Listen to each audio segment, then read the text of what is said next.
Hi hello ನಮಸ್ಕಾರ. Big boss ಮತ್ತೊಂದು ವಿಡಿಯೋಗೆ ಎಲ್ಲರಿಗೂ ಸ್ವಾಗತ. ಹಾಗೆ ಹ್ಯಾಪಿ ಮಕರ ಸಂಕ್ರಾಂತಿ ಎಲ್ಲರಿಗೂ. ಈ ವಾರ 7 ಜನ ಮಿಡ್ ವೀಕ್ ಎಲಿಮಿನೇಷನ್ ಅಲ್ಲಿ ನಾಮಿನೇಟ್ ಆಗಿದ್ದಾರೆ, ಹನುಮಂತ ಅವರನ್ನು ಬಿಟ್ಟು. ಹಾಗೆ ಈ ವಾರ ಪೂರ್ತಿ ಸೋಲೋ ಟಾಸ್ಕ್ಗಳು ಇರುತ್ತೆ. ಬಿಗ್ ಬಾಸ್ ಕೊಟ್ಟ ಟಾಸ್ಕ್ನಲ್ಲಿ ಯಾರು ವಿನ್ ಆಗಿ ಅತಿ ಹೆಚ್ಚು ಅಂಕ ಪಡಿತಾರೋ ಅವರು ಮಿಡ್ ವೀಕ್ ಎಲಿಮಿನೇಷನ್ ಇಂದ ಪಾರಾಗ್ತಾರೆ. ಹಾಗೆ mid week elimination voting line ನಿನ್ನೆಯಿಂದನೇ ಓಪನ್ ಆಗಿದೆ. ಹಾಗೆ ಇವತ್ತು ರಾತ್ರಿ 11 ಗಂಟೆವರೆಗೂ ವೋಟ್ ಮಾಡೋಕ್ಕೆ ಅವಕಾಶ ಇರುತ್ತೆ. ಸೊ ನಿಮ್ಮ ಫೇವ್ರೇಟ್ ಕಂಟೆಸ್ಟೆಂಟ್ಗಳಿಗೆ ವೋಟ್ ಮಾಡಿ ಮಿಡ್ ವೀಕ್ ಎಲಿಮಿನೇಷನ್ ಇಂದ ಪಾರ್ ಮಾಡಿ. ಬುಧವಾರ ಸಂಚಿಕೆಯಲ್ಲಿ ಮಿಡ್ ವೀಕ್ ಎಲಿಮಿನೇಷನ್ ಆಗುತ್ತೆ, ಬಟ್ ನಮಗೆ ಗುರುವಾರ ಎಪಿಸೋಡ್ನಲ್ಲಿ ಟೆಲಿಕಾಸ್ಟ್ ಮಾಡ್ತಾರೆ. ಹಾಗೆ ನಿನ್ನೆಯಿಂದ ಇಲ್ಲಿವರೆಗೂ ಅತಿ ಹೆಚ್ಚು ವೋಟ್ ಬಂದಿರೋದು ತ್ರಿವಿಕ್ರಮ್ ಅವರಿಗೆ 26% ವೋಟ್ ಬಂದಿದೆ. ವೋಟಿಂಗ್ ಲೈನ್ ಓಪನ್ ಆದಾಗಿಂದ ಸುಮಾರು 10 ಲಕ್ಷದ ಮೇಲೆ ವೋಟ್ ಬಂದಿದೆ ತ್ರಿವಿಕ್ರಮ್ ಅವರಿಗೆ. ಇನ್ನು ಸೆಕೆಂಡ್ ಪ್ಲೇಸಲ್ಲಿರೋದು ಮೋಕ್ಷಿತಾ ಪೈ ಅವರು, ಅವರಿಗೆ 25% ವೋಟ್ ಬಂದಿದೆ.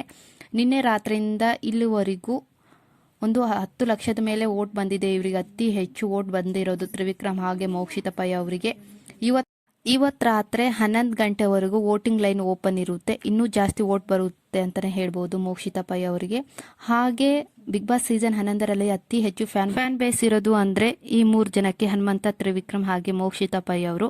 ಹನುಮಂತ ಅವರು ಟಿಕೆಟ್ ಟು ಫಿನಾಲೆ ವಿನ್ ಆಗಿ ಡೈರೆಕ್ಟ್ ಆಗಿ ಫಿನಾಲೆಗೆ ಹೋಗಿದ್ದಾರೆ. ಇನ್ನು ತ್ರಿವಿಕ್ರಮ್ ಹಾಗೂ ಮೋಕ್ಷಿತಾ ಅವರು ಇವರಿಬ್ಬರಲ್ಲೇ ವೋಟಿಂಗಲ್ಲಿ ಫೈಟ್ ಬೀಳೋದು ಫಸ್ಟ್ ಪ್ಲೇಸ್ ಮತ್ತು ಸೆಕೆಂಡ್ ಪ್ಲೇಸಿಗೆ. ಹಾಗೆ ನಿನ್ನೆ ಏರಿ ಮೇಲೆ ಏರಿ ಟಾಸ್ಕ್ ಅಲ್ಲಿ ಭವ್ಯ ಗೌಡ ಮತ್ತೆ ಮೋಕ್ಷಿತಾ ಪೈ ಅವರು ಸಖತ್ತಾಗಿ ಆಟ ಆಡಿದ್ರು. ಇನ್ನು 3ನೇ ಪ್ಲೇಸ್ ಅಲ್ಲಿ ಇರೋದು ಭವ್ಯ ಗೌಡ ಅವರು, 19% ವೋಟ್ ಬಂದಿದೆ ಇವರಿಗೆ. ಇವರು ಅಷ್ಟೇ ಟಾಸ್ಕ್ ಅಂತ ಬಂದಾಗ ತುಂಬಾ ಚೆನ್ನಾಗಿ ಆಟ ಆಡ್ತಾರೆ. ಭವ್ಯ ಗೌಡ ಹಾಗೆ ಮೋಕ್ಷಿತಾ ಅವರು ಇಬ್ರು ತುಂಬಾನೇ ಚೆನ್ನಾಗಿ ಆಟ ಆಡ್ತಿದ್ದಾರೆ ಅಂತಾನೆ ಹೇಳ್ಬೋದು ಟಾಸ್ಕ್ ನಲ್ಲಿ. ಹಾಗೆ ಬಿಗ್ ಬಾಸ್ ಕೊಟ್ಟ 2ನೇ ಟಾಸ್ಕ್ ಚೀಲದ ಜೊತೆ ಚೆಲ್ಲಾಟ, ಅದರಲ್ಲಿ ತುಂಬಾ ಚೆನ್ನಾಗಿ ಆಟ ಆಡಿದ್ರು ಮೋಕ್ಷಿತಾ ಪೈ ಅವರು. ಹಾಗೆ ಮತ್ತೆ ಭವ್ಯ ಕೂಡ ತುಂಬಾ ಚೆನ್ನಾಗಿ ಆಟ ಆಡಿ ಚೀಲದ ಜೊತೆ ಚೆಲ್ಲಾಟ ಆ ಟಾಸ್ಕ್ನಲ್ಲಿ ವಿನ್ ಆದ್ರು. ಮೋಕ್ಷಿತಾ ಹಾಗೆ ಭವ್ಯ ಗೌಡ ಅವರು ಇಬ್ರು ತುಂಬಾ ಎಫೆಕ್ಟ್ ಆಗಿ ಮಿಡ್ ವೀಕ್ ಎಲಿಮಿನೇಷನ್ ಇಂದ ಪಾರಾಗಲು ಅವರೆಲ್ಲ ಎಫೆಕ್ಟ್ ಆಗಿ ಆಟ ಆಡ್ತಿದ್ದಾರೆ. ನೋಡ್ಬೇಕು ಯಾರು ಮಿಡ್ ವೀಕ್ ಎಲಿಮಿನೇಷನ್ ಇಂದ ಪಾರಾಗ್ತಾರೆ ಅಂತ. ಹಾಗೆ 4ನೇ ಸ್ಥಾನದಲ್ಲಿರೋರೆ ಧನ್ರಾಜ್ ಅವರು, ಇವರು ಅಷ್ಟೇ ಟಾಸ್ಕ್ ಅಂತ ಬಂದಾಗ ತುಂಬಾನೇ ಚೆನ್ನಾಗಿ ಆಟ ಆಡ್ತಿದ್ದಾರೆ. ಇವರಿಗೆ 17% ವೋಟ್ ಬಂದಿದೆ ನಿನ್ನೆಯಿಂದ ಇಲ್ಲಿವರೆಗೂ. ನಿನ್ನೆ ಮಂಜಣ್ಣ ಅವರು ಚೀಲದ ಜೊತೆ ಚೆಲ್ಲಾಟ ಟಾಸ್ಕ್ನಲ್ಲಿ ತುಂಬಾ ಅಗ್ರೆಸಿವ್ ಆಗಿ ಆಟ ಆಡಿದ್ರು ಅವ್ರ ಆಪೋಸಿಟ್. ಬಟ್ ಅವರು ಯಾವುದೇ ಮನಸ್ಸಿನಲ್ಲಿ ಹಾಕೊಳ್ಳದೆ ಚೆನ್ನಾಗಿ ಆಟ ಆಡಿದ್ರು. ಹಾಗೆ ಹಾವೇಣಿ ಆ ಟಾಸ್ಕ್ನಲ್ಲಿ ಫಸ್ಟ್ ಬಂದ್ರು.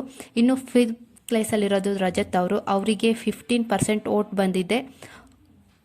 ಇನ್ನು ಇವತ್ತು ರಾತ್ರಿವರೆಗೂ ವೋಟಿಂಗ್ ಲೈನ್ ಓಪನ್ ಇರುತ್ತೆ. ವೋಟಿಂಗ್ನಲ್ಲಿ ಚೇಂಜ್ ಆದರೂ ಆಗ್ಬೋದು. ಹಾಗೆ ಇವರು ಅಷ್ಟೇ ಟಾಸ್ಕ್ ಅಂತ ಬಂದಾಗ ತುಂಬ ಚೆನ್ನಾಗಿ ಆಟ ಆಡ್ತಾರೆ, ಎಂಟರ್ಟೈನ್ಮೆಂಟು ಮಾಡ್ತಾರೆ. ಸೊ ಇವರಿಗೂ ತುಂಬ ಜನ ಫ್ಯಾನ್ಸ್ ವೋಟ್ ಮಾಡ್ತಿದ್ದಾರೆ ಅಂತಲೇ ಹೇಳ್ಬೋದು.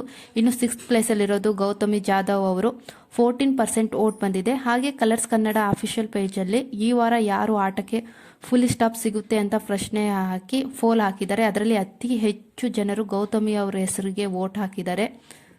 ಹೀಗಾಗಿ ಮಿಡ್ ವೀಕ್ ಎಲಿಮಿನೇಷನ್ ಅಲ್ಲಿ ಗೌತಮಿ ಅವರು ಬಿಗ್ ಬಾಸ್ ಮನೆಯಿಂದ ಆಚೆ ಬರ್ತಾರೋ ಎಂದು ಕಾದ್ ನೋಡಬೇಕಾಗಿದೆ ಗುರುವಾರ ಎಪಿಸೋಡ್ನಲ್ಲಿ.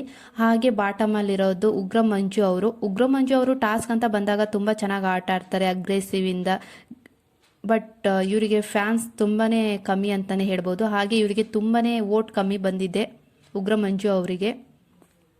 ಇವರಿಗೆ 10% ವೋಟ್ ಬಂದಿದೆ. ಹಾಗಾಗಿ ಬಾಟಮ್ ಅಲ್ಲಿರೋದು ಗೆಳೆಯ ಗೆಳತಿ ಗೌತಮಿ ಹಾಗೆ ಉಗ್ರ ಮಂಜು ಅವರು, ಇವರಿಬ್ಬರಲ್ಲಿ ಯಾರು ಒಬ್ರು ಹೋಗ್ಬೋದು. ಸೊ ವೋಟಿಂಗ್ ಪ್ರಕಾರ ನೋಡಬೇಕು ಬಿಗ್ ಬಾಸ್ ಅವರು ಯಾರನ್ನ ಕಳಿಸ್ತಾರೆ ಅಂತ. ಹಾಗೆ ನಿಮ್ಮ ಪ್ರಕಾರ ಯಾರು ಮಿಡ್ ವೀಕ್ ಎಲಿಮಿನೇಷನ್ ಇಂದ ಹೊರಗೆ ಬರ್ತಾರೆ ಅಂತ ಕಮೆಂಟ್ ಮಾಡಿ.